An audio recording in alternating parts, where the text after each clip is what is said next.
Hello and welcome back to my channel. My name is Chantel and I'm here to talk about books, mostly. Maybe movies sometimes. My cat is literally right here. So don't mind if she is, hope you don't mind if she is right here, because she is right now. And yeah, I didn't get a book review video out this week. If you saw my post about it, I actually totally messed up the video. My phone, the camera got switched on the phone. I didn't realize it, and so it was like pointing at a blank wall instead of at my face while I did the book review video. So yeah, that didn't work out. And I just, at that point, I was like, I don't feel like taking the time to redo it. It's not that big of a deal. I actually only finished one book this week because mostly I've been trying to read Vanity Fair, which I'm almost done with. I'm nearly done with it, so I should be done with it like in the next few days, and then I will definitely make a video about Vanity Fair. But this video is, I'm actually going to talk about something a little bit different in this video, because this week was a holiday of sorts that I simply cannot let it go unremarked, and that is on Monday the 25th of March, it was Tolkien Reading Day. And if you've watched anything on my channel at this point, you should probably be aware that I am a huge Tolkien girly and have been for basically my entire adult life. And so I want to do something for Tolkien Reading Day, even though I'm late for it because I am a bad planner. So I did kind of do something for Tolkien Reading Day, and that is on Sunday I spent 12 hours at my local movie theater. Sorry, water's running in my house. I spent 12 hours in my local movie theater on Sunday watching all of Lord of the Rings movies. So that was super fun. I actually had not seen any of them in the theater since their original theatrical releases over 20 years ago. So it was a very, I would say, nostalgic experience for me to watch them all in the theater again after so many years. Obviously, I watch them at least once a year at home on my television. Yeah, it was super fun to watch them in the theater. I had a really great time.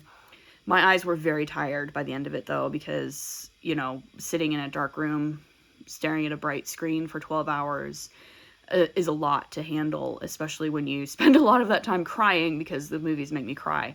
So that's primarily how I celebrated Tolkien Reading Day. And then Monday, the actual day of Tolkien Reading Day, I didn't do much for it because my eyes were tired and I mostly spent the day resting them. But that's okay. If you don't know what Tolkien Reading Day is, it's a day that it was started by the Tolkien Society, which is a literary society / sort of semi-fan club and nonprofit organization that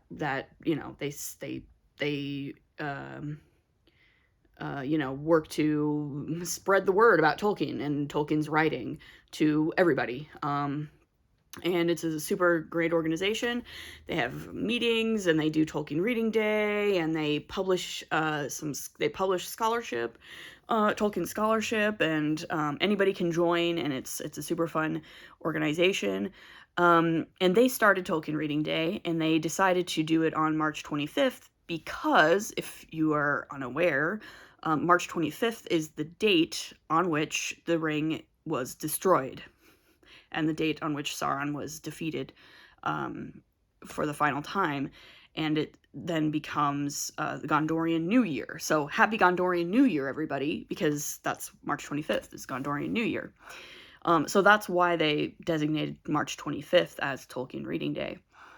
And they also, it's a great way to sort of promote reading Tolkien, and every year for Tolkien Reading Day, they designate like a particular theme that you can choose to sort of follow or go along with if you want. And this year, they had a really great theme, actually. This year, the theme was service and sacrifice, which is really great theme, I mean, you know, for Tolkien especially, because, I mean, so much of what Tolkien wrote about involves service and sacrifice as a theme. It's a really prevalent thing that he thinks about and talks about and writes about a lot. It made me immediately think about some of my favorite characters in Tolkien's writing, because some of my favorite characters really embody the concept of service and sacrifice, especially, I think, Samwise. I think, you know, Samwise Gamgee is possibly my favorite character in The Lord of the Rings, one of my favorite characters in all of English literature.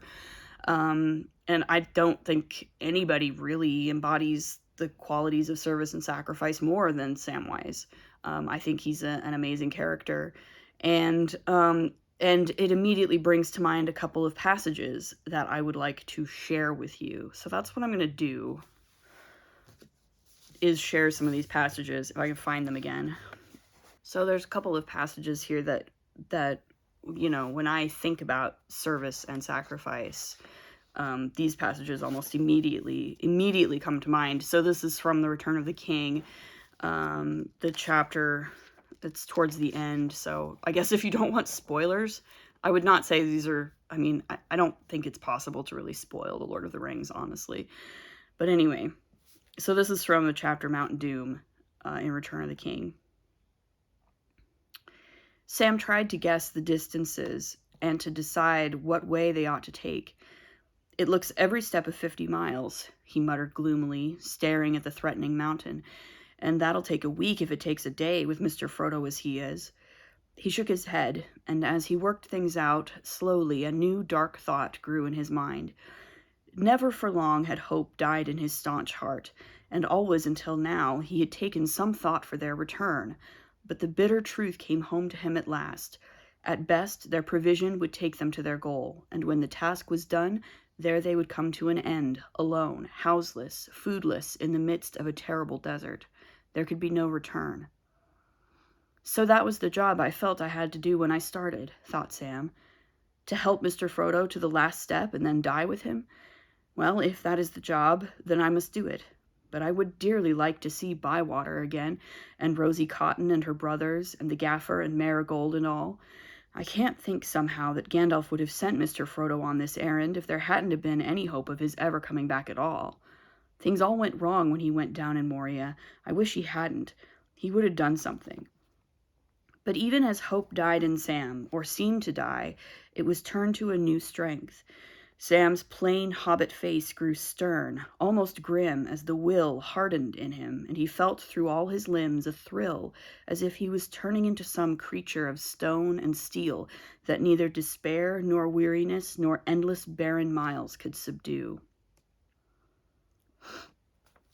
And then a few pages later, "Now for it. Now for the last gasp," said Sam as he struggled to his feet. He bent over Frodo, rousing him gently. Frodo groaned, but with a great effort of will he staggered up, and then he fell upon his knees again. He raised his eyes with difficulty to the dark slopes of Mount Doom towering above him, and then pitifully he began to crawl forward on his hands. Sam looked at him and wept in his heart, but no tears came to his dry and stinging eyes. I said I'd carry him if it broke my back," he muttered, "and I will. Come, Mr. Frodo," he cried. "I can't carry it for you, but I can carry you and it as well. So up you get. Come on, Mr. Frodo, dear. Sam will give you a ride. Just tell him where to go, and he'll go." As Frodo clung upon his back, arms loosely about his neck, legs clasped firmly under his arms, Sam staggered to his feet, and then, to his amazement, he felt the burden light. He had feared that he would have barely strength to lift his master alone, and beyond that he had expected to share in the dreadful dragging weight of the accursed ring. But it was not so. Whether because Frodo was so worn by his long pains, wound of knife and venomous sting, and sorrow, fear, and homeless wandering, or because some gift of final strength was given to him, Sam lifted Frodo with no more difficulty than if he were carrying a hobbit child piggyback in some romp on the lawns or hayfields of the Shire. He took a deep breath and started off. So, like, that to me is the most perfect and amazing embodiment of service and sacrifice to be found almost in the entirety of English literature. I think, Sam's great strength comes from the sense of duty that he feels to Frodo, but the duty is born of his love, of his great and unassailable love for his master. And I think that is what really, really gives him the kind of strength of character that he has. And, I just think that's those are some really beautiful bits of Sam. There's a lot of really amazing Sam bits in the book. He's an incredible character and, absolutely amazing. And I did think the sort of the second character that I think about when I think about service and sacrifice really is Faramir. And I also wanted to read a little bit of Faramir because I think Faramir's take on service and sacrifice is also really cool and interesting, and I like what he has to say as well. For myself, said Faramir, I would see the white tree in flower again in the courts of the kings, and the silver crown return, and Minas Tirith in peace, Minas Anor again as of old, full of light, high and fair, beautiful as a queen among other queens, not a mistress of many slaves, nay, not even a kind mistress of willing slaves. War must be, while we defend our lives against a destroyer who would devour all. But I do not love the bright sword for its sharpness, nor the arrow for its swiftness, nor the warrior for his glory. I love only that which they defend, the city of the men of Numenor, and I would have her loved for her memory, her ancientry, her beauty, and her present wisdom, not feared, save as men may fear the dignity of a man, old and wise. So fear me not. I do not ask you to tell me more. I do not even ask you to tell me whether I now speak nearer the mark. But if you will trust me, it may be that I can advise you in your present quest, whatever that be, yes, and even aid you. So that to me is that's Faramir's great sense of duty and service, right? He is serving something much larger than himself, right? I think both Faramir and Sam embody the sense of serving a greater purpose than themselves, right? I think the way that Sam thinks about it as, is this what I was meant to do? Is this what fate had in store for me, to go with Mr. Frodo and to help him and to carry him to the end and to maybe die with him? And Faramir also, is thinking this is what I'm meant to do, right? As the son of Denethor, as the survivor of the two brothers, it is now my job to ensure the future of my city, regardless of what that means for me personally. It's about serving this larger cause, this greater good. So I think that's really cool, and I really liked the theme this year for Tolkien Reading Day. So I just wanted to share those little bits with you guys. And I'm not sure what else to say really to wrap this up, except that Tolkien is really great and you should read Tolkien if at all possible. Highly recommend. Do it. It's great. You won't regret it. That's really all I have to say. Again, I think the next video will hopefully be a little talk, review, whatever, of Vanity Fair by William Makepeace Thackeray, which I'm nearly finished with, and we'll also pretty soon, probably next week, have my March wrap-up and or possibly April TBR. We'll see. Other than that, if you have any thoughts, if you like the passages I read, if you have other passages that you feel like embody this sort of concepts of service and sacrifice in Tolkien, you want to talk about Tolkien at all, or the Lord of the Rings at all, or the movies, or the book, or whatever, in the comments, by all means, anytime. I'll take all comers. And we'll see you in the next video. Bye.